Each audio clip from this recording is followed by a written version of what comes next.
నమస్కారం.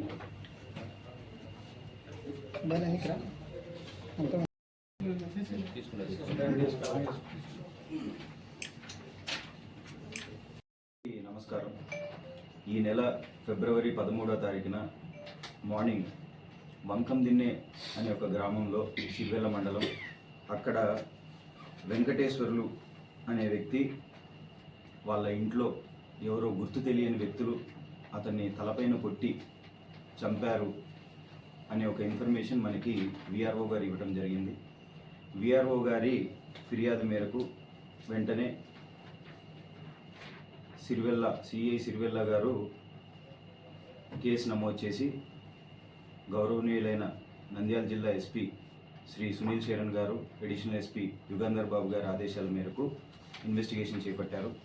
విచారణలో భాగంగా clues team finger prints collect చేయడానికి, అలాగే డాగ్ స్క్వాడ్ని కూడా పిలిపించడం జరిగింది. తర్వాత ఆ క్రైమ్ సీన్లో ఉన్న ఫింగర్ ప్రింట్స్ కలెక్ట్ చేశారు. డాగ్ స్క్వాడ్ కూడా మనకి ఒక 3 లొకేషన్స్ దాకా వెళ్ళింది.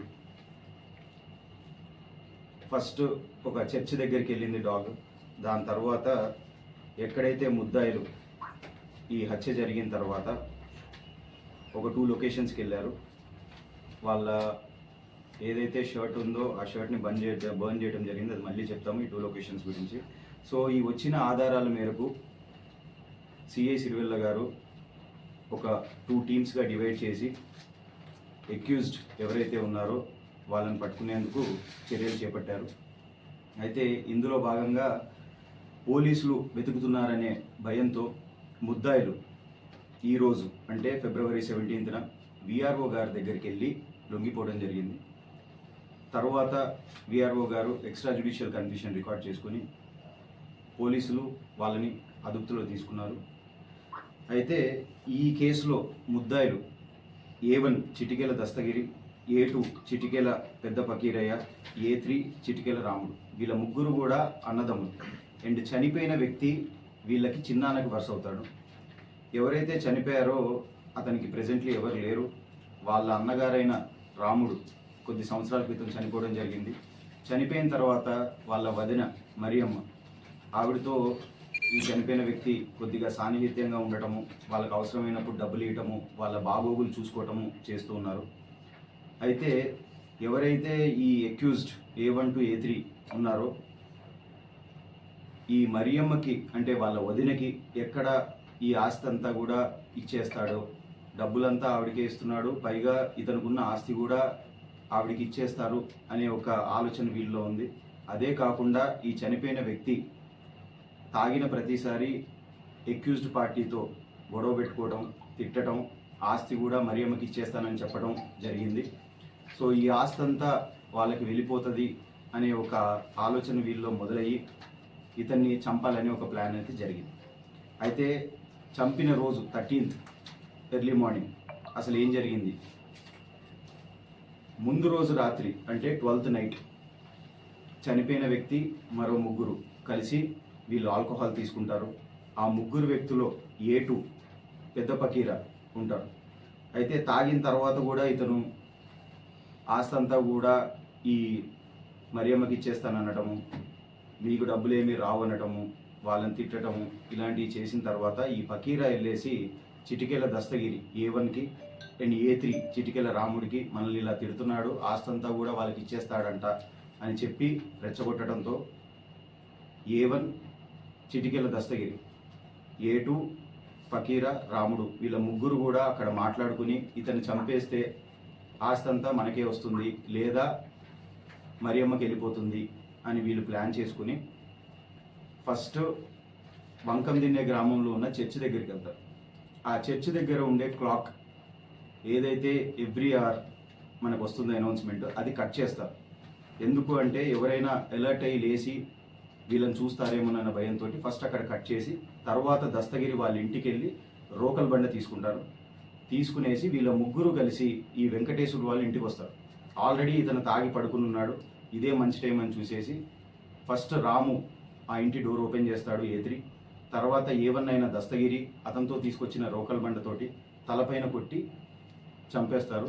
అయితే ఇతను ఇంకా బతికే ఉన్నాడు అనే ఒక డౌట్ తోటి A2 పెద్ద పకీర ఇతను కూడా ఆ రోకల్ బండ తీసుకుని ఇంకా దెబ్బ కొట్టడం జరుగుతుంది తల మీద. ఇతను తాగినప్పుడు మాటల్లో అతని దగ్గర 50,000 ఉన్నాయి అని చెప్పడం జరుగుతుంది. సో ఇంట్లో 50,000 ఉన్నాయనే ఒక ఇన్ఫర్మేషన్ A2, A1కి A3తో డిస్కస్ చేస్తారు. తర్వాత వీళ్ళ ముగ్గురు వాళ్ళ ఇంట్లో ఉన్న బీరువా ఓపెన్ చేసి ఈ 50,000 కూడా తీసుకుని అక్కడి నుంచి వెళ్ళిపోతారు. వెళ్ళిపోయే సమయంలో వీళ్ళు ఏదైతే రోకల్ బండతో కొట్టారో A1 దస్తగిరి అతని షర్ట్ తీసి ఆ బ్లడ్ అంతా కూడా క్లీన్ చేసి ఆ షర్ట్ తీసుకుని వెళ్ళిపోతాడు. బయటికి వెళ్ళిన తర్వాత ఈ షర్ట్ని వీళ్ళు కాల్చేసి ఆ బూడిదని కాలువలో వేసేసి తర్వాత అక్కడి నుంచి వెళ్ళిపోతారు. దీనికి గాను మనకి డాగ్ కూడా నేను ఇందాక ముందు చెప్పినట్టు ఇక్కడ ఎక్కడైతే ఈ క్లోత్స్ బర్న్ చేశారో అక్కడ దాకా డాగ్ కూడా వెళ్ళడం జరిగింది. ఆ తర్వాత ఇదంతా కాల్ చేసిన తర్వాత వీళ్ళు అక్కడి నుంచి ఎవరికి వాళ్ళు సైలెంట్గా వెళ్ళిపోతారు. ఆ డబ్బులు కూడా పంచుకుంటారు. అయితే దీనికి గాను ఈ ముగ్గురు ముద్దాయిల్ని అదుపులోకి తీసుకుని మనము ఈరోజు రిమాండ్ చేయడం జరుగుతుంది. అయితే ఈ కేసులో మేజర్ మోటివ్ వచ్చేసి ఈ ప్రాపర్టీ రిలేటెడ్ ఇష్యూ అండ్ అదే కాకుండా ఈ కేసుని ఛేదించిన మేజర్ క్లూ వచ్చేసి రోకల్ బండి. ఏదైతే రోకల్ బండితో ఇతను కొడతాడో దాన్ని బ్లడ్ తుడిచేసి ఆ రోకల్ బండి అక్కడే వదిలేసి ఆ చనిపోయిన వ్యక్తి వాళ్ళ ఇంట్లో ఉన్న రోకల్ బండ తీసుకుని దస్తగిరి వాళ్ళ ఇంట్లో పెట్టుకుంటాడు. This is just to divert actually. ఎందుకు అంటే ఎవరైతే మరియమ్మ ఉన్నారో చనిపోయిన వ్యక్తి వాళ్ళ వదిన, ఆమె వేరే వాళ్ళతో సాన్నిహిత్యంగా ఉండటం వీళ్ళకి తెలుసు. వాళ్ళ మీద ఏమన్నా డైవర్ట్ అవుతుంది అనే ఉద్దేశంతో వీళ్ళు ఇలా డైవర్ట్ చేస్తారు.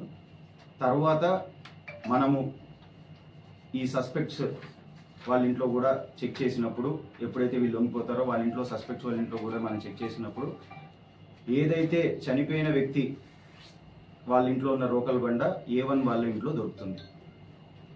సో ఈ బేస్ మీద మనం ఈ కేసు అనేది సాల్వ్ చేయడం జరిగింది.